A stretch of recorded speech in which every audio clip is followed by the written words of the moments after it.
Podcast. I'm Spencer Scott Holmes.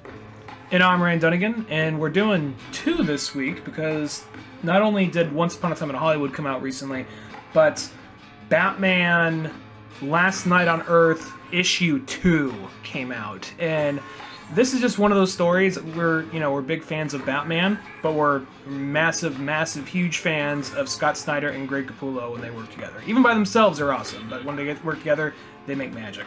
Oh yeah, totally. Well, and this is like that kind of thing, because like there was that period where it's like, well, I guess this is the last Greg Capullo and Scott Snyder book we're getting, and it was just almost like it was just a grand time. I mean, what was there, 10 books about? In on 10? They had 10 volumes, and then they had like that big crossover event, which was Dark Knight's Metal, and that had other writers and other artists that contributed. But the main story of that was Capullo and Snyder. And I went and bought, because that was one of those books where you like bought the main one, then you bought like, oh, here's all the side stories. Like there's all these things that, like, then there's like ones like, oh, these are the books referencing leading up to it, plus some side issues. By the time that thing was done, there was like 4 different graphic novels, and I got to go back and read it because I was trying to pound them all out. Then I'm looking like, wait, what was the main one again? What happened in the main one? I remember what happened, but I don't remember what happened in the main one. I know, I did the same thing too. I just got all 4 of them, and I was just like, This is a lot here. Like, I don't even know where I'm starting at. You know what I mean? Like, I was kind of confused. Because one might end and lead into one novel, the other might end and lead to another novel, like this one issue or whatever. But it was still, I remember that being a really fun arc. And this one right here, we'll go into more of the story of it and beat for beat in a little while. But I want to say, I feel like this is kind of DC's take inspiration off of, like, say, Marvel's Old Man Logan. The reason I say that, it's kind of weird, because I think, like, Old Man Logan, I mean, it's still its own thing, but to me it feels kind of like Marvel's attempt at making a Dark Knight Returns. Yeah. Oh, go ahead. I was just saying, yeah, that is kind of what it feels like. Kind of like this, here's this, one of their darker characters, kind of jaded, kind of all retired, some shit went down.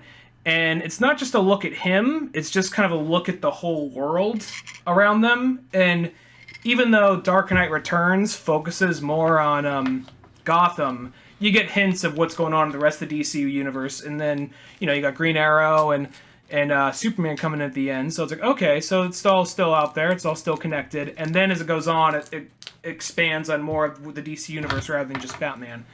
And I think aside from the post-apocalyptic part of it, what is that? What? Oh, I just thought I heard some weird, like, kind of noise for a second. I don't know what that was. Anyway, what was I saying?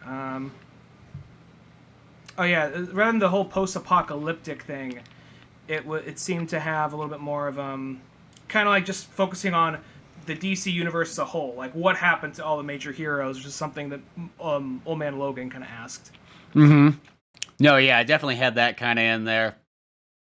Definitely had, like, because it brought in a Hawkeye was in it and so on, so it sort of had that crossover effect where it wasn't just an X-Men story, it was beyond that.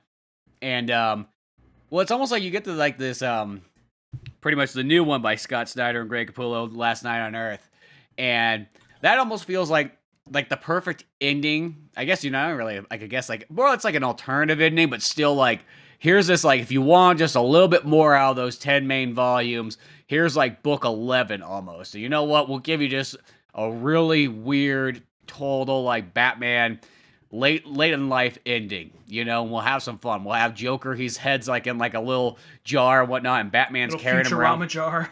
Yeah, exactly, and Batman's carrying him around and whatnot, and it's kind of an interesting one, because it's almost like when Joker can't really do anything, like, deadly or dangerous or threatening, and it's just his head, all he can do is talk. It's just, you just get the commentary by Joker by just bringing him along, and it's just like, it's almost kind of like Lollipop Chainsaw, the Suda51 game, where, like, the girl has, like, her boyfriend's head just, like, strapped onto her belt. Yeah. Well, I could almost see him doing something like, I think they wanted to have probably some more, like, one-on-one stuff with Joker.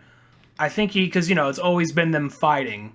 And there's been those couple of situations where they had to work together for whatever reason. But I think they wanted to have, like, a lot of, well, let's give him a reason to actually have to talk to him or have him come along with him. And there's no real reason why he's bringing Joker's head along other than I don't remember those theories, and he just finds Joker's head. And since he doesn't feel threatened by Joker, Joker's a little bit more of an annoyance. But Joker be talking shit, and Batman's like, whatever, which is kind of interesting. Well, yeah, because there's nothing he can really do. It's like, what am I gonna do? I'm gonna punch a fucking head in a jar. You know what I mean? At the end of the day, he can't do anything. Worst case, I have to just listen to his bantering. But I'm Batman, so I just put it out in the back of my mind. I don't care, because fucking Batman. And I because this issue just starts up with kind of a nightmare scene or whatever, where Batman's at Joe Chill's father's house or whatever. Well, I think it's Joe Chill. I think it's the Joe Chill. Is that? For some reason, I thought it was his father, because he's like, oh, my boy's out there again. Because there's the boy in the alley. So when the beginning of issue 1, there's a decomposing boy out in the alley, and then Bruce is shot, and then we jump to the future. So right there, I was thinking that, okay, that's where Bruce Wayne died or whatever, or maybe... Actually, no, he couldn't have died by the... I was thinking then that's when he died, and this is the clone Bruce Wayne. But I was he said he held the door open for people. So the mystery went on a little longer and just cut off right there where he got shot. Because he's coming in with a stomach wound, and the guy's making some... He says, you won't find the 45, you won't find the shotgun, you won't find the revolver either, but that would have jammed on you anyway. And they've almost kind of they're talking as if they've done this kind of song and dance before. And... he's like, well, I was just looking for the cayenne pepper. I thought of you getting shot in the stomach. I'm like, oh, cayenne pepper is good for digestion. Oh, yeah, that's right, because he's mentioning that kind of stuff, too. Yeah, I got kind of confused there, because it felt like it was almost well, because he mentioned those you never had a son or whatever, maybe. Maybe that's what it was. I don't know. Now I'm all lost. I don't know what's up and what's down anymore. I'm already... It's so damn confusing. Is this Joe Chill, or is it Big Daddy Chill? Oh, God, not Big Daddy Chill. Not Big Daddy Chill. They just call him the Fridge. Yeah, he's the fridge. And then they call the grandfather Refrigerator. Oh, yeah. Mr. Refrigerator to you, Sonny. He's a 1940s villain. They never really pulled him out too often. And then the great-grandfather's just Ice Block. Yeah. He's kind of he's just kind of he's like Polka Dot or Quilt Man. We just kind of left him in the 50s. Yeah, Mr. Ice Block just anybody get me out of here? Where's that Bruce Lee fella? Can he kick me out of this thing? If you just push him on top of something, then he can be useful, but it takes a lot of effort. It takes at least 2 guys. But, yeah, it's this thing's going on, whatever. Joe Chill's there. He's, just cooking, some type of, slop or whatever, poor man slop. And Batman's just getting, pushing in on him. Just come on, answer the question. What's going on? And the fire is, raging in the background and so on. All the way to the point where he just, wakes up. And it's just, such a cool-looking scene. It's just Batman, Western style. He's, out, in New Mexico area. And he's just sitting there with the Joker head next to him at a campfire with a horse. And it's just I see that kind of stuff that's I want more of that. Can we have more Batman Western? What? You know what? That never gets old. And I like the idea, not Batman in the 1800s. It's just regular Batman, but it just happens to be with a horse, a Western style. Yeah, and the whole thing is this red tornado starts coming up. I'm thinking, okay, it's going to be a corrupted red tornado. It's a Speed Force tornado, and basically whatever gets zapped by it, you either age really fast or turn into jizz. So Joker makes a joke about that. Either go really forward or really far back. So, you could end up as a pile of human waste. And I like how that poor horse gets fucking sucked into it and just gets disintegrated. And Batman's that was gonna be the new Robin, not you, Joker. You're not the new Robin, because Joker keeps asking the whole time. It's I want to be the new Robin. It's no, you don't get to be the fucking Robin. Nobody gets to be Robin except for maybe the horse, but the horse is fucking dead now. I was gonna have a little domino mask and everything. Just give him the tights on there. I know that looks fucking weird. Just more looks like he's got he's on his period or something. It's a man, but you can have a man period. Just saying. And then on top of that, you're gonna have all these jokes about Batman riding Robin. So I guess I'm kind of setting myself up for that one. Yeah, that's why I didn't do it. I thought we were done with that. I thought we were done with that after the 60s, but no, people will find a way. I guess I brought it upon myself. I like when the Speed Force kind of comes by. It's you just see all the flashes, and they're whoa, bros! It's just the fuck? Is it Barry? Is that you? Wally? What you guys fucking doing? Jay? You just killed my horse. Yeah, Jay. Fucking Jay Garrick over there ripping my horse to pieces. Fucking asshole. Well, I'll say this.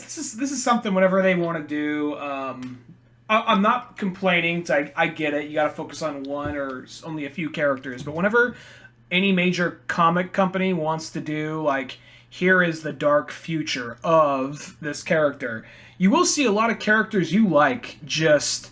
Fuck, man. It's like, I mean, that's what Old Man Logan definitely was. You just saw, Old Man Logan just like, oh, this is, Peter, like, you see, like Punisher and Daredevil get eaten by raptors. You see, apparently Peter Parker died a long time ago. Like, oh, there's the skeleton of, Hank Pym. We just drive through it like it's a fucking amusement. And then you see people take their fucking photos out there and everything like that, like, I'm on vacation. Yeah. I mean, people for a while, they just wanted to see the dick. That's all they really wanted. They wanted to, like, take a picture. Do that thing where it looked like they were lifting it over their shoulders like a Leaning Tower of Pisa. Yeah, they're just, like, holding it up. People would put, like, their tongue out. Like, look at my tongue, so strong. Some people get naked and stand next to it. It's like, it wasn't a gay thing. It was just like, you're just next to a big cock, just saying. The whole world of superheroes just died. A lot of morals went out the window. People stopped caring. Yeah, they're like, fuck. X-Men are all gone. Who the fuck cares? You know what I mean? Seriously. What's Marvel without the X-Men? And Peter Parker apparently is dead, and nobody knows what happened to him. Yeah. We still got his car. Yeah, you still do. Oddly enough, Aunt May's still alive somewhere in there, like, I don't know. I just, for some reason, was like, wait, was she? I thought you were actually talking about the book for a minute. It's just like, shit, man, May's still alive? Like, one of those ones, like, it's kind of like, there's one of those books where I just remember, like, there was one of those older characters, and it's just like, the fuck? Like, how old is that person? Like, 150? Like, how the hell are they still alive? Mm-hmm. Every so often, they'll do some shit like that. And a lot of the times, whenever they do have fucked up, like, DC future... Batman's always leading the revolution, or Batman's always, like, before he died, he found some kind of, like, super cure, he discovered the secret, but couldn't get it in time, so he had to pass it on to somebody else, or, he's the one that saved the day. You always feel bad when you see, like, you're reading something like, Dark Knight Returns, and then, or, like, Dark Knight Strikes Back, and the Atom's just been stuck in a petri dish for, like, 10 years fighting octopus monster things, Yeah. But just that thing, like, well, I'm sorry, it's not going to happen to Batman. You know why? Because my sales are better than your sales. That's all it is. Ain't nobody sticking Batman in a petri dish. Look, that's all I'm saying. Yeah, I'm the 1%, but I didn't make myself that. You guys did by buying all my fucking books every month. Well, I can't help it. Shit, just economics, you know what I mean? Get a fucking education. Oh, wait, you are a scientist? Well, fuck you. I think you're so fucking special. I pay college tuition. And then I love this next page. There's like this next page. There's Batman's in a fucking hang glider, and the Joker's like sitting there, and then it goes to like a close shot, and I just fucking busted up laughing. It's just Batman fucking flying serious face, and then Joker's just like, wah! Like he doesn't look like he's all sinister. He just looks like he's like a kid on a Make-A-Wish Foundation. Yeah, exactly. Like I fucking laughed out loud so hard right there. I don't know what it was. That put a smile on my face. I want a fucking poster of that. Because it just looks like he has such genuine joy. He doesn't look like he's plotting anything. He just looks like, oh, wow, this is nice. If I had an outlet like this, I probably wouldn't have killed so many people. Yeah, and then Batman's just got classic father look where he's just like, he's thinking about all the things he has to do when he gets back from the vacation. You know what I mean? Glad everyone else is having a good time, but still got to pay the fucking mortgage. Got to go to pull double shifts at work to pay for this fucking vacation. Yeah, you guys happen to just not have school this week. Well, guess what? Dad doesn't just get a week off of vacation. He's got to fill that in somehow. Yeah, I'm glad you enjoyed Disneyland. You know what? Those overtime checks aren't, they're still not even going to cover all those fucking prizes you thought you won. You know what? It costs $1 every single time you fucking missed. Let me just say that.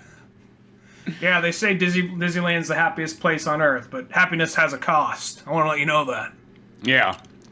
You know what? I'm getting that petitioned right now. I think they should say that underneath the sign there, just so everybody knows. Like a little disclaimer. Hell, if they could put down cigarettes kills on a, the Surgeon General warning on a packet, why can't they put that on Disneyland sign? Just saying. Fucking happiness is gonna cost you. Just letting And if they gotta save on the font, maybe just put like dollar signs on the yeses for the happiness. Yeah, you'll get that right away. Yeah, you'll narrow it down. So coming in as he's hand gliding on like Joker's special day right here. What are they going to like Fort Waller or whatever? Yeah, well, it's a couple things. Yeah, it's like this big fort, and they have like this too, where it's like, God, what's it, Captain? I forgot his name. I know he's like, what was it? He was like the nuclear guy. I forgot his fucking name. What was like, not Captain, Captain Nuclear or something like that. He was the gray dude with the red chest piece. Remember what I'm talking about? Oh, I know who you're talking about. I don't think they even mentioned his name, though, right here. He's the one powering the thing, though, because you see the generator with his symbol on it. That's right. Yeah. You see it there. Oh, Nuclear Man. It just says Nuclear Man. By a nuclear man. And I forgot his name, but yeah. But I think it's Colonel something. Like Colonel... I don't remember. But his whole thing is, like, I remember, like, yeah, he's one of those really fragile superheroes. Like, he's super powerful, but, like, I remember, like, someone slashed his chest and he had to go fly up in the sky and explode and then just, like, regenerate later. He was just, like, this, like, you know, skinny, shriveled up suit after the fact. Yeah, he literally had a nuclear meltdown. Yeah. And then you have, then out of that, you know, like, well, we gotta... this fort, it's actually a bunch of unknown soldiers. So they're doing deep cuts. They're doing really deep cuts from DC, because for a second, I'm like, is this like Hush's army? I'm like, oh no, it's Unknown Soldier. There's now an army of unknown soldiers trying to, and I don't really know a whole lot about Unknown Soldier, but he's just one of those characters I've seen a few times. So, and they're just fighting off these mutated creatures, and you realize, because they're talking about the Red, and I don't remember how exactly it happened, but so in DC, you know, there's Animal Man, where it's kind of like, he kind of like is able to merge or almost kind of be any animal or kind of help control animals at the same all at once. Almost these weird, grotesque kind of body horror type creature stuff. And the other side of that is the Green Swamp Thing. So you're having so they're trying to almost kill these things so they can, you know, get the Red back essentially. And then out of that, Swamp Thing looms over like this shit stops now. Batman's like, all right, let's keep flying. Okay, no sightseeing. I saw how Jurassic Park 3 happened. You know what I mean? We're not getting caught here. Let's just keep going. So they keep going. Next it goes to like the fucking old Alfred, like 150-year-old Alfred, fucking out wandering the streets. You know what I mean? Like, and it's fake Gotham, the fake Gotham he made underground. Oh yeah, that's right. Just like one's like, God damn it, Alfred, I told you to stay inside. Order a pizza if you get fucking hungry. You don't need to go out and just aimlessly look for a French restaurant or something. You know what I mean? God, it's gotta be Mr. Fancy. Shit, we got Grubhub. Yeah. Order that shit. Yeah, I made sure that didn't go away with the apocalypse. Just saying. I put a lot of stock into that one. Yeah. We only have 7 drivers left, but god damn it, they're paid well. Hell, it's hard to get a car and it's hard to get gasoline, you know what I mean? Fucking Mad Max style, but doesn't mean you can't get a job still. Batman's always providing. Well, I guess Bruce is providing, but Batman's there in spirit providing. And then what ends up happening, he's walking down the street, and then that's where Bane and Scarecrow come in. And Scarecrow is just like, basically, you know those little Yoda backpacks you see people walking around with? Yeah. That's what Scarecrow is for Bane. He's just always just kind of lunched over, like, he's giving me a piggyback ride. Or you know what it also is? I don't know if you remember this character, but in King of Fighters, there's like the little teeny Freddy Krueger looking guy. And then sometimes in some of the games, he's accompanied by the big guy with like the like he's got like the ball and chain weapon or whatever. That's also what I sort of thought right there. I was like, oh god, that kind of has that. But the more I thought about this Bane and Scarecrow combination, I was like, you know what's kind of an interesting thing? And they don't really like address it in here, but that's how I kind of thought. Is like, what if like the Venom is almost coming through? Because Scarecrow's got these like Freddy Krueger looking like mechanical hands, but they got needles on them and everything. It's almost like you could say Scarecrow is feeding the Venom in to Bane himself by being like the backpack buddy. Mm-hmm. Well, he's able to get up and walk around, but a lot of times he's just riding on Bane's back. And Bane's at the point where he's so strong that Alfred's like, you motherfuckers aren't taking me down, just pulls out a shotgun and starts just unloading on Bane. And just, you know, green Venom falling to the ground, Bane unflinching. But at some point before that happens, like, you just couldn't play along. We had a nice cushy spot for you in Gotham, but you had to go and do this and keep them from us, didn't you? He's just like, well, the offer still stands. You just got to come with us. And he's like, oh, you shove it, you wank it, you know, and pulls out the shotgun. I think it's meant to be a little homage to Jeff Johns' Alfred. Yeah, I think so, because that's kind of like the original, badass fucking super spy Alfred. And then after that, that's where he gets injected. And that's where we get somebody walking in who's this Omega guy they mentioned in the first one, who basically started the apocalypse. Now, here's the thing that everyone's probably asked themselves about who is this Omega guy. Because they said, because there's history too between them. He says, he loved you. He looked after you. How can you do this to his legacy? How can you do this to him? And you even see the guy has bat ears. It's like this weird, evil-looking Batman outfit. It looks kind of almost like how you think Batman would look if he came from Apocalypse. And he also looks, the way the mask is shaped, it looks kind of Court of Owls-ish, kind of, to a certain extent. And even the eyes, they're not like the slanted Batman eyes. They're white little beady eyes. So, I mean, I think the obvious one, the very obvious one, I hope it's not this because it seems too obvious, is Damian. Oh, yeah. Yeah, I always kind of hate when they try to make it, like, real close to home.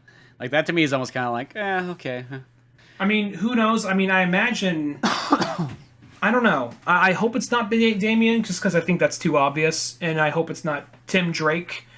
But I feel like whatever it is, it's something they would at least allude to earlier on in the story, so it doesn't feel like too far out of left field. And they haven't really given a whole lot of options of who they are, because this isn't like something that harkens back to... I mean, it harkens back to stuff, but it doesn't really take the time to explain who this character is. It just moves forward. Like, there's Wonder Woman. She's got a fucked up scar, and she's leading the new Amazons. That's Superman. He tried to save the world, but didn't. And this, it just moves on. It doesn't really go into too much backstory. So I'm wondering if... Because I feel like most of the time Snyder would give you a little bit of setup. But I'm really scratching my head on who this could be, Yeah, exactly. And I hope they keep it like just a real mystery, not just like kind of an obvious like, oh, they went with that one. Because I mean, like, hope it's just not like an Arkham Knight kind of thing where it's just like, oh, you're just gonna use the old, Jason Todd is the Arkham. That's the only thing about that game. Amazing game, but like I just think that part right there kind of like, I don't know, as a Bat fan, it sort of kind of takes me out of it. Well, it's one of those things where. The second they said, like, in that game, like, Joker just randomly, out of nowhere, like, hey, whatever happened to that one Robin, Jason Todd? Like, oh, well, there it is. Yeah. And he just said it really randomly, out of nowhere, and you have those flashbacks. And I'm going to say that if you had, like, if that was a movie, and there is less time to develop everything, I think I'd be a little bit more forgiving towards that one. And I still love that game. Yeah. But, since it's a game and it's could take up to like story mode itself can take up to like 4 or 5 hours, I think there's a little bit more time to build up to that and be something genuine rather than just like, oh, it was Jason Todd, what a shock. I think there's a time where, wait, Robin's evil? There's a time where that was like a big shocker. Like, wait, one of the Robins died and he fucking came back? Like when you first heard Red Hood, that was like, people who found that out who didn't read comics were like, whoa, show me this movie. That's fucked up. I gotta see that. And then, but now I feel like it's a go-to for a lot of stuff. So it's like, okay. Yeah, exactly. And I think that's kind of what it is. For the person who doesn't know Batman, I think maybe that's who they're making that story for. But I think for the people who like really like know Batman, it's kind of like one of those like, oh, well, that's not fucking Jason Todd. You obviously don't know what the fuck's going on. Don't tell me it's another one of those ones where you fucking Jeff Johns is fucking sat in the corner again and nobody allowed him to speak, just like the fucking movies. Yeah. Well, this right here, I'm wondering it might even be Duke, because I'm thinking Snyder likes to bring back to certain his characters. I don't think it would be Duke, because Duke seems like he showed no signs of leaning into being a bad guy, so I don't think it would be Duke. But maybe, I don't know. It's going to link in somehow, because the whole concept is trying to solve a case he didn't solve before the world ends, and finding a corpse of a boy in the alley, confronting Joe Chill. Because this is, even though like all these issues are pretty fat, this feels like it's being kind of like jam-packed pretty quickly. There's like a lot of stuff that they're getting in there. It's not feeling rushed or anything. But I'm hoping that the third issue doesn't drop the ball, Yeah, exactly. I mean, yeah, by the time there's a third one, it'll be like the equivalent of almost like 6 issues. You know what I mean? But it is interesting here, though, because, like, Alfred gets injected by Scarecrow, and pretty much, I don't know, but by the end of the book, it makes it sound like Alfred's dead, but we don't really know. It could be, you know how these comic books work. But I'm pretty sure he's dead. But it is that thing where the fucking whatever Omega goes up. He's like, it's okay. The Waynes didn't go to the Zorro showing. You know what? Dad said, fuck it. We're staying home tonight. We're fucking ordering pizza. You know what I mean? The only thing that shuts Man from Uncle's on. Yeah, Man from Uncle's on. Fuck Zorro. He's like, oh, so they're safe? Yeah, I guess you could say that. But yeah. And then they just leave poor Alfred in the fucking alleyway. You know. Right in Crime Alley. Well, it's not the real Crime Alley, but like the imitation Crime Alley. And then we move forward to Batman climbing up the plains of Solitude. So it looks like Fortress of Solitude, but just they go on forever. Just these long pillars of just crystals and ice just going along. And Joker still talking more shit, saying more of, just kind of like, what I gotta do to be Robin, more or less. That's all he really wants to do, is just be the Robin, or just to fuck with him. Yeah, exactly. Just to piss him off, and Batman just keeps going.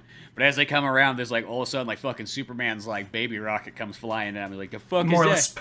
More or less, like the Kryptonian stroller, basically. Yeah, exactly. It just fucking goes knocking Batman down and whatnot, and then you find that there's like pretty much like fucking like grunge rock Superman fucking comes and picks up Batman and like pulls him out of the ice. I wish that this Superman was here for a little bit more, because I really like grunge rock Superman, I know, I think it's a cool look. He's just got like this work jacket on and a Superman shirt underneath and like a pair of like, Wranglers, and he's just got a big old full beard and whatnot. It just looks like he's been working like fucking, maybe like a logger, maybe a truck driver, maybe working in the mines. Yeah, it just looks like kind of like, real working man style Superman, which I can go, God damn it. People always love texting me whenever we're doing this show. But yeah. Anyway. Yeah, he just has that kind of look to him, but it looks pretty cool. I don't know, because you're so used to seeing Superman pristine and, like clean cut. I always like when we see kind of a little bit more haggard Superman. I don't know, just something as simple as like, oh, he's wearing a brown, worn-out jacket over the super shirt, and oh, by the way, he's got a beard. Yeah, it's the little thing. It's just like why I always think mullet Superman is such a cool look. It's just like, that little bit of a change just really makes such a huge difference.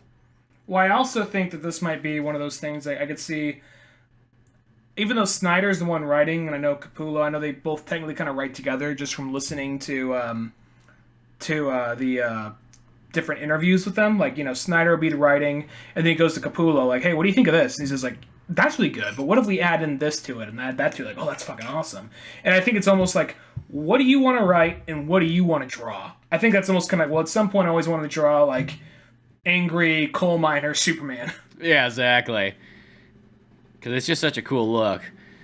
But then they end up, after they get past, like, the Krypton, like, ice field or whatever, they end up, like, back to, like, pretty much the Clark, or, like, to the Kent's house. And it's, like, the fake version, like everything else in this, like, world and whatnot.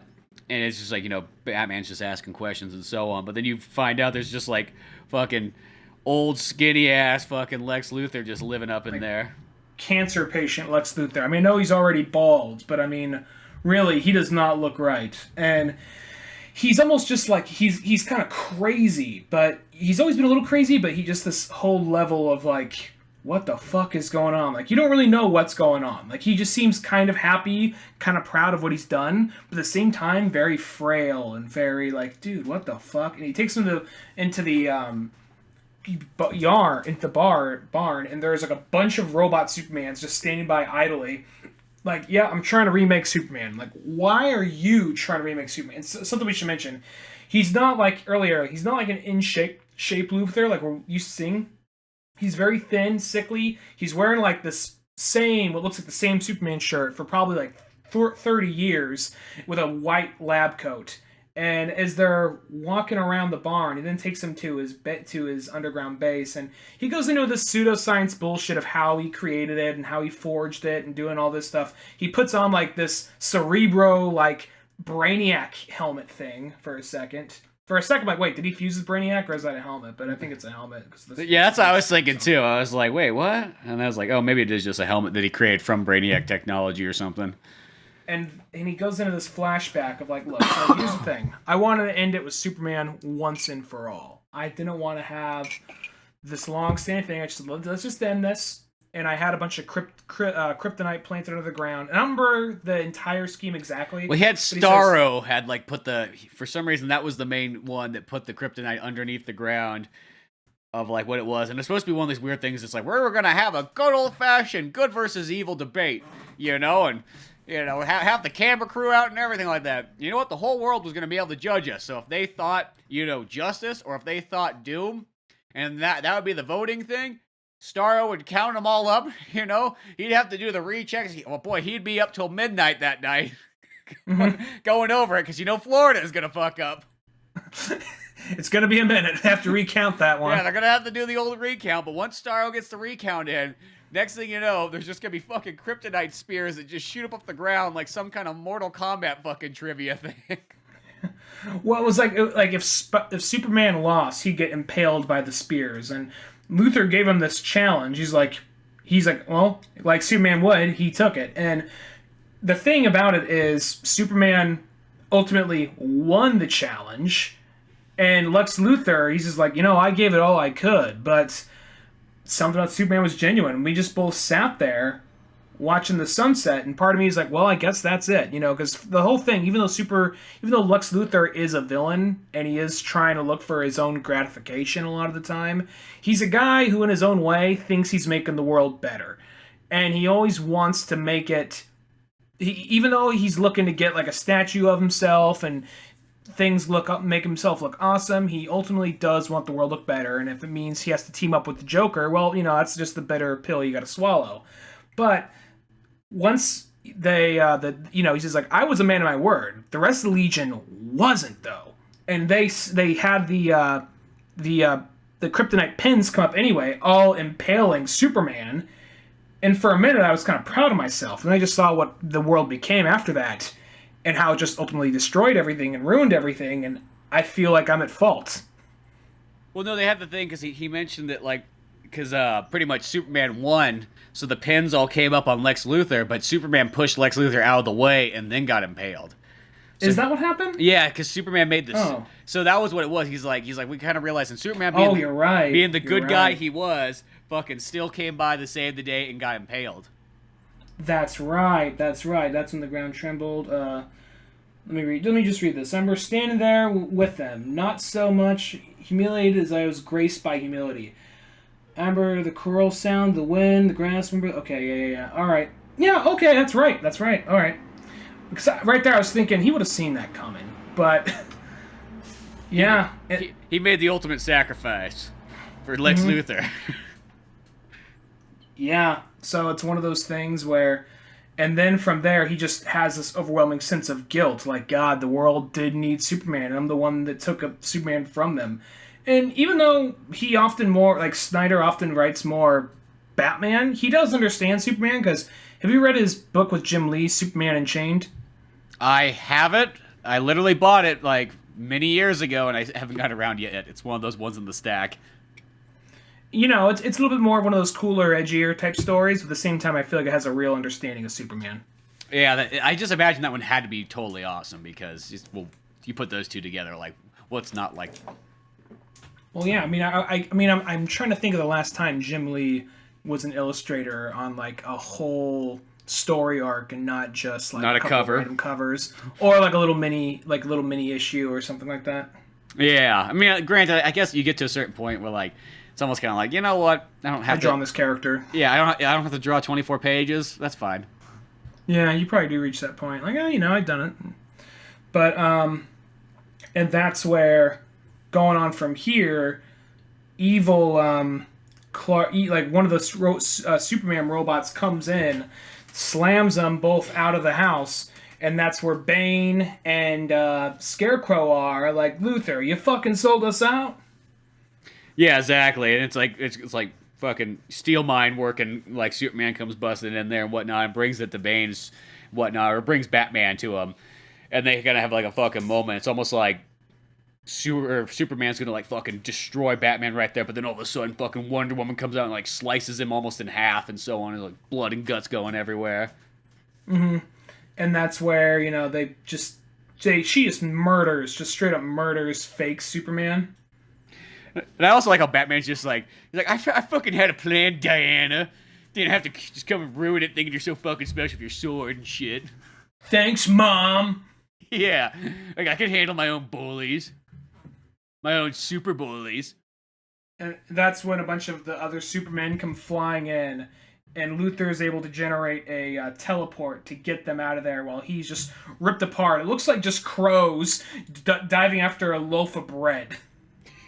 Yeah, it's just one of those ones, just like fucking just send them off. That's it. Well, okay. Good thing you had that Brainiac helmet on to get us out of there. Mm-hmm. And then this is one of those things. A lot of this is just them kind of encountering stuff in the DC universe and realizing, oh, that's what happened to this guy. That's what happened to this guy. And they land somewhere away from it all, like, oh, what's this giant green jacket? Like, oh, this was the Spectre. Like, oh shit, he's running around naked somewhere. Yeah, I know. Let's go inside. So they hop inside, and I'll be honest, I don't know a whole lot of lore about the Green Spectre. I know that Hal Jordan was him for a little while after he died and became after he died being Parallax. Yeah. That's about as much as I know too. I'm not gonna say that I'm an expert on the Spectre as well, but it's always an interesting character. I feel like, remember there was that one little DCU short that came out that was like, you know, one of the ones that they used to have like bonus on like the DVDs was like 10 or 15 minutes or something like that. Mm-hmm. Where it's like where it's kind of like a noir type one. Mm-hmm. Yeah. Well, they have a couple of those. Like, there's Phantom Stranger, who's like one of those like he's kind of like a cross between like Dick Tracy and Doctor Strange, sort of. So they always have a couple of like those weird, like, oh, they're kind of mystic, but kind of noirish at the same time. So I'm guessing I don't know where he is now or what he does. I never even saw that short, actually. You never did? One of these days, I know it's out there. Well, there's a set you got to buy, and I always wanted to kind of do like it'd be a fun one to do an episode on where the set just it's Superman Shazam, but it also includes like the Green Arrow one, has the Spectre one, has the Catwoman one, has I think Jonah Hex one. Yeah, that's right, and I think that's all of them. There's like 5 of them on there, so it's pretty much like the length of like a movie, but they're just almost if you treat it like an anthology. That'd be fun to do because that one's. It used to be next to nothing to buy, but it might be one of those weird ones that's kind of hard to find nowadays. I'm not too sure. I could see that. Well, it's also one of those things where each movie for a while would have one of those on there. Because I remember year 1 had the Catwoman. Had the one. Catwoman. I don't remember which one had the Jonah Hex one, but I think maybe that was Emerald Knights or something. Because I don't own Emerald Knights, so maybe that one had Jonah Hex. I don't know which one had Spectre either, but yeah, the Green Arrow one. I want to say that's one of the Batman movies. Yeah, I want to say that was on Red Hood or something. Mm-hmm. But whatever. But yeah, moving on. So since they're inside Spectre's jacket, it basically leads them to this other realm, and it leads them to limbo, and they're just kind of walking the whole time. And Batman's like, "Turn on the light." I'm like, I don't want to turn the light. Like, I don't want to be in the dark. Turn on the light. You know. Sometimes I feel like being the light knight. Just want to mix it up every once in a while. She turned the light on, Diana. It's okay. I got the lasso wrapped around my arm, you know, because obviously it goes through my glove. Yeah. Not. Stupid bitch. And then that's where he says, like, all right, but I want you to be prepared for what you see. And then, because we're going to see the dead. And then when the light goes on, you just see this whole giant spread of all these different DC heroes and a couple of villains. Like, front and center is Superman, Aquaman, Huntress, Cyborg, Kyle Rayner, Green Arrow, Batwoman, Jon Stewart, Shazam, Blue Beetle. Those are a lot of Black Canary. These are a lot of people close to the front, like Big Barda. Harley Quinn's back there, like, I'm here, you know. Fucking Stargirl's there, like shit, like talking about taking up a space. Plastic Man is just like, oh yeah, I'm kind of. You can't see my eyes, you see me. Steel, I feel bad for how far Steel is back there. Dr. Fate's like, Guy Gardner's like fucking like poking out of like Cyborg's shoulder right there, like a fucking parrot. Question. I mean, then you got like Elongated Man, just like his head peering over the whole like crowd, like, hey, who the fuck is it? Yeah, fucking Beast Boy's there. Zatanna. Yeah, I wasn't sad to see Beast Boy there. I was like sad to see everybody with the exception of like Beast Boy. Yeah, Beast Boy, he got what he fucking deserved. I've been to the Teen Titans before. Have you ever smelt that kid's room? Oh, Jesus Christ. Mattertown. Yeah, shit. You know what I mean? Like, dude, Do we have to fucking hire a maid? Is it that bad? So then Looks like all the Teen Titans are there. I see Starfire's fucking there. Oh yeah, Starfire. For some reason, all the black superheroes are there. Just yeah, that was... Black Lightning's there, Steel's there. Yeah, well, I mean, hey, well, luckily, it's like, oh, well, what's her name?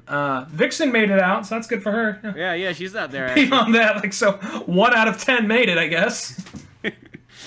Yeah, so, I guess nobody can escape, Yeah.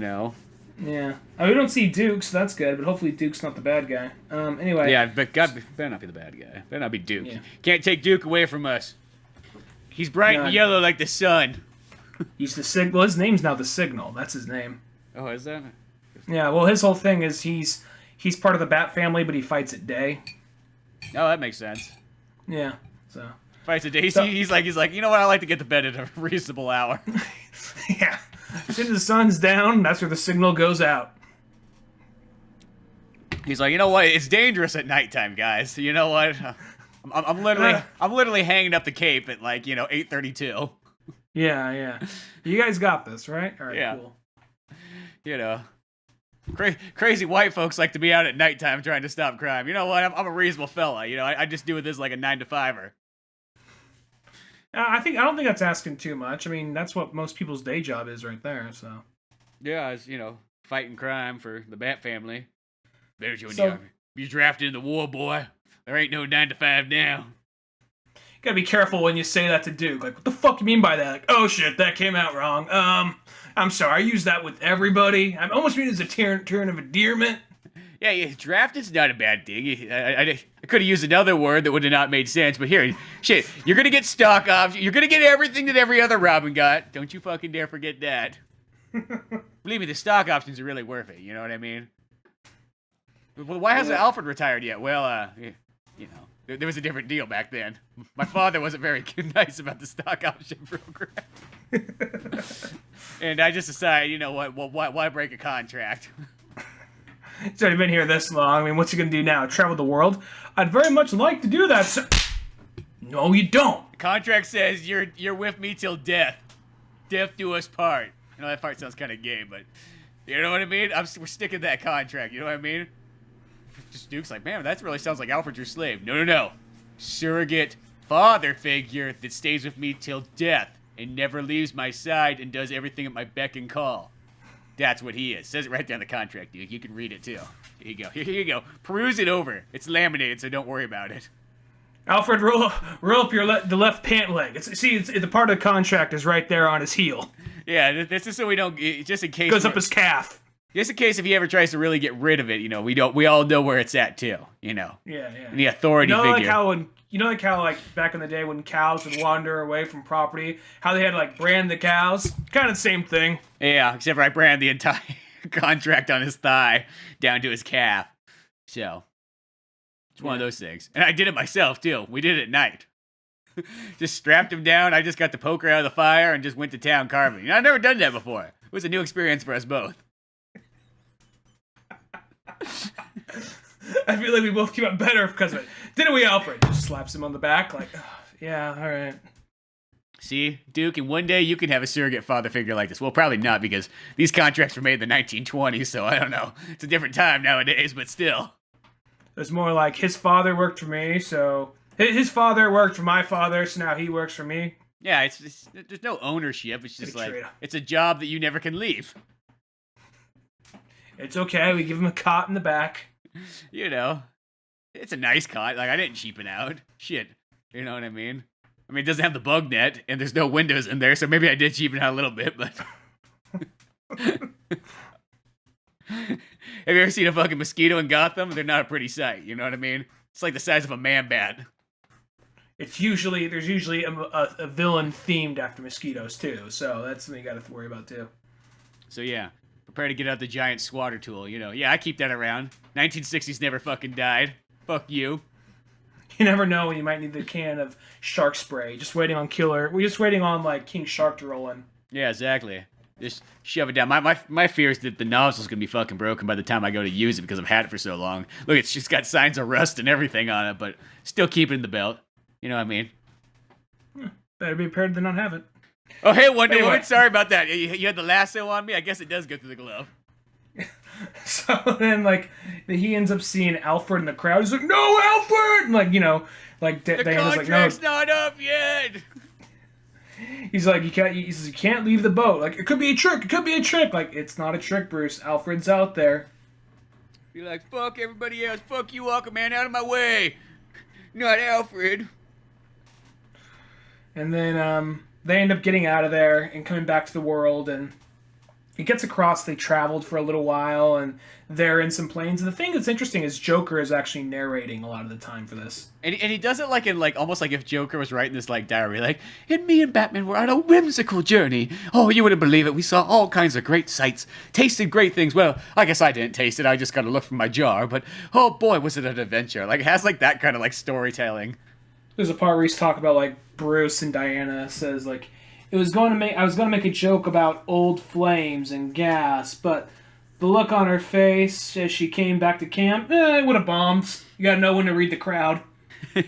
Yeah, exactly. Like, cause at first I remember when I first was reading those, I'm like, is that fucking Joker doing that? I'm like, oh, that is Joker. It's just like, it's not like crazy Joker. It's just like, it's like almost like normal Joker. Like just writing it out like at his very end, like when the fucking episode ends, he's at his fucking like typewriter. Well, I don't even know what he's fucking writing this on. Shit. Well, Joker's almost just more commentary. Joker doesn't have anything to really do. He's just commenting. I almost feel like eventually his head's going to go on top of a robot or something like that. Or maybe that's not even Joker, really. Maybe that might even be like if someone Jokerized that he likes and he's getting tricked or something. You know, like maybe that might be with some member of the Bat family Jokerized for all we know. I don't know. You never know. I'm trying to think. I want to get caught off guard. Whoever ends up being under that hood, but I really don't know who it's going to be, really, at the end of the day. And then they end up getting over to Gotham, and you see it's this weird quasi-futuristic, semi-satanic version of Gotham. And as they're going through it, I like how Wonder Woman's in the Red Hood, and Batman's just walking down in his outfit. Like, you don't think this is going to cause any attention? Because, you know, people probably narrow down, like, wait, is that fucking Batman at this point? And then And I was like, there, they got that conversation. He's like, you know, one time we snuck on a place called Paradise Island. You know what I mean? It was fucking. She's like, dude, you mean Themyscira? It's like, oh, we didn't call it that fucking back then. It was the '50s. A bunch of naked women running around wielding swords. You know what I mean? It was like, pretty much it was fucking like, you know, Sparta meets fucking, you know, like Playboy, like Paradise Island. That's why we called it. You know, it was one of those ones. Like me and fucking Green Arrow were like, you know, we were one of those ones. We were like out taking the yachts out. You know, back in the day when we used to have free time. And he's like, dude, there's this fucking island down here. You're never gonna believe what's fucking on it. And he's like, get the fuck out. You know what? There's an island with all women, fucking wielding swords, running around naked. You know what I mean? Fucking Lesbo Island. Fucking take me there. set me up. Yeah, so we stopped on by, and it was like, kind of sucked. It was like nothing what he explained. I think he was just really fucking amping up the story, because when we got there, it was just a bunch of lesbians fucking swinging swords together, fully clothed. I might add. Not the story was, but yeah, that's what it was. Don't ask me why this story comes up. I mean, I know it's like 100 years later since then, but I just thought of it. You know when you get those moments, you're just like walking through a dark alley, going, "Huh? Remember that time that me and Ollie were out? Yeah, that's what it was."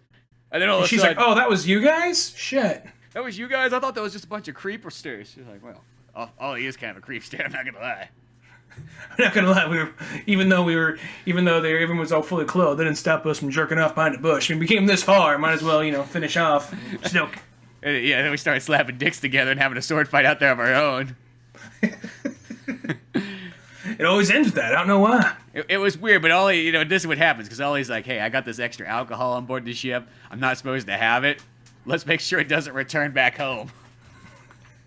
The rest is a blur, but Yeah. somehow we end up back on... Well, I ended up back on the boat. I don't know where he ended up back on. He ended up on some other island for a couple years. And the funny thing about that was he told me the story on the way there, how last time he got fucking hammered on a yacht, he fell off and was stuck on an island for 5 years.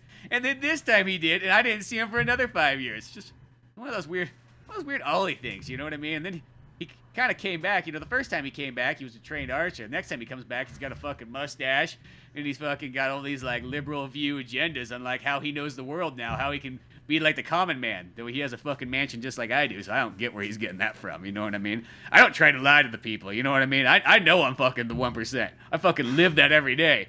All he tries to like say like he got rid of his fortune just so he can be like a regular person, but still crashes on Green Lantern's couch. Yeah, exactly. You know what I mean? Fucking drives his pickup truck. Yeah, he eats his chili out of the can. You know, fuck.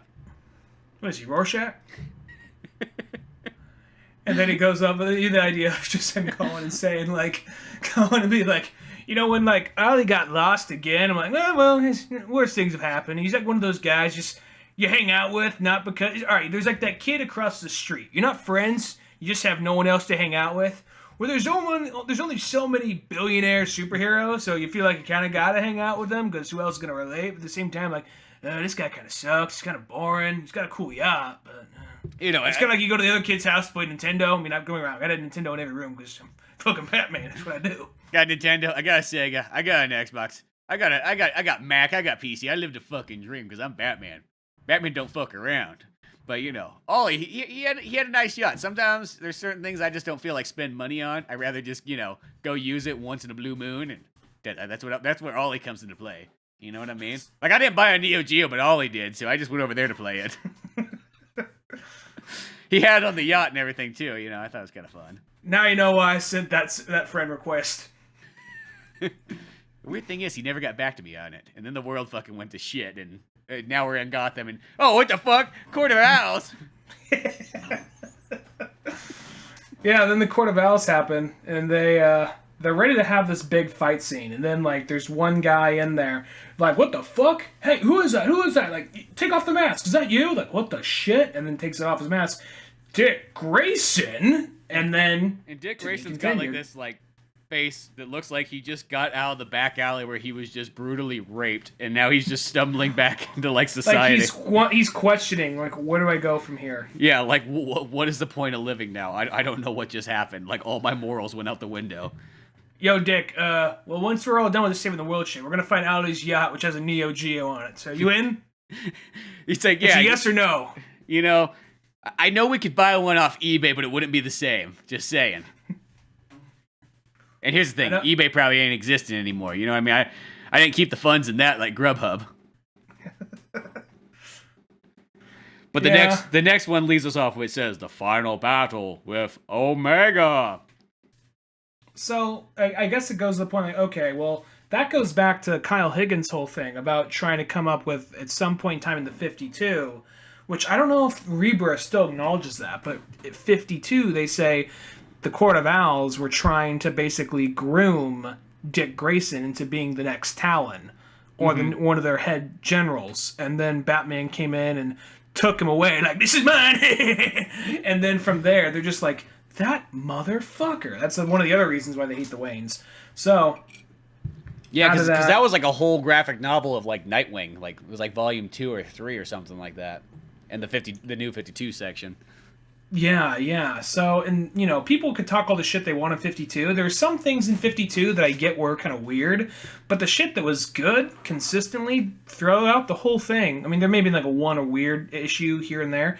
Was the Batman stuff was all fantastic throughout that run. Dude, yeah, everything Batman was fucking great in the new 52. That's why I always whenever people try to tell me that like new 52 sucks, I'm like, you obviously didn't read the Batman stuff, or you didn't read the Green Lantern stuff, or the Batgirl, or the fucking Nightwing. Like, all that stuff I thought was awesome.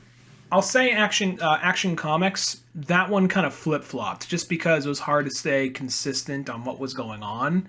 And apparently, I didn't realize this at first, but apparently, because I was like, Action Comics is starting, and this is like sort of this origin story, but apparently that was meant to take place 5 or 6 years before their other stuff, and nobody was told that, so there's a lot of continuity errors, a lot of people. That's when DC was getting really weird, because it kind of happens. Like, what will happen is one publisher will start doing a bunch of micromanaging shit and fucking everything up, and then the other starts to do really good.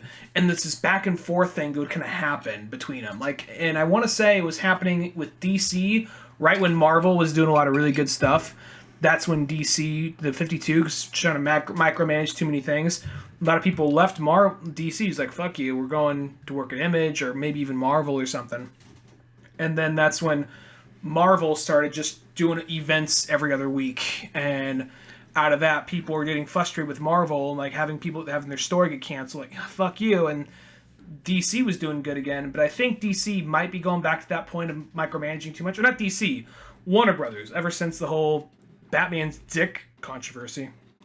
This is that thing. It's like, you showed fucking Batman's dick. Okay, we gotta put the kid gloves back on now. Obviously, the fucking guys over there at DC can't handle it. So it's like, oh, Jesus Christ, people, come on.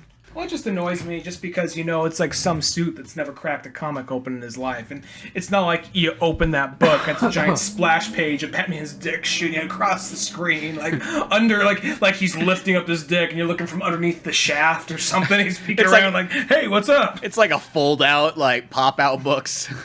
Just dead center in it. Like, as you open it up, it, like, slaps you across the face. Or just like you pull the little like tag thing, it just raises up like one of those old school like children pop out books. And it says blow here, but they damaged the book, and a lot of people had to get returns, and they said like, hey, the thing told me to blow it, so I did. Yeah, I just did. I didn't know I was gonna get a paper cut from it, but So that was a whole controversy because of that, yeah. But now I hope Warner Brothers just fucks off and stops fucking with DC so much. Yeah, sometimes it's just that kind of thing. I feel like as a producer, you could sort of guide, or, if you got the money involved, I get it, it's your investment, but at the same time, it's kind of like, hey, you chose to have this investment, you know what I mean? Let this investment, like, work its way. If you didn't like it, you should have bought something else. Well, apparently what's going to happen pretty soon is, apparently Tom King, his run was going on, and he was going to just have this big, like, just thing to end on his run, but Warner Brothers got cold feet and it's like, we don't know if we want you doing that, so they might be doing some kind of weird retcon thing at the last minute, or might be doing some weird kind of, you got this many issues to wrap it up, or they're just dismissing it altogether. So we'll find out when that happens. Yeah, but well, all kinds of good Batman stuff to be had, so make sure to check out Last Night on Earth, because it is a good Batman story. You got issues 1 and 2 out there, and they're big, fat, thick issues.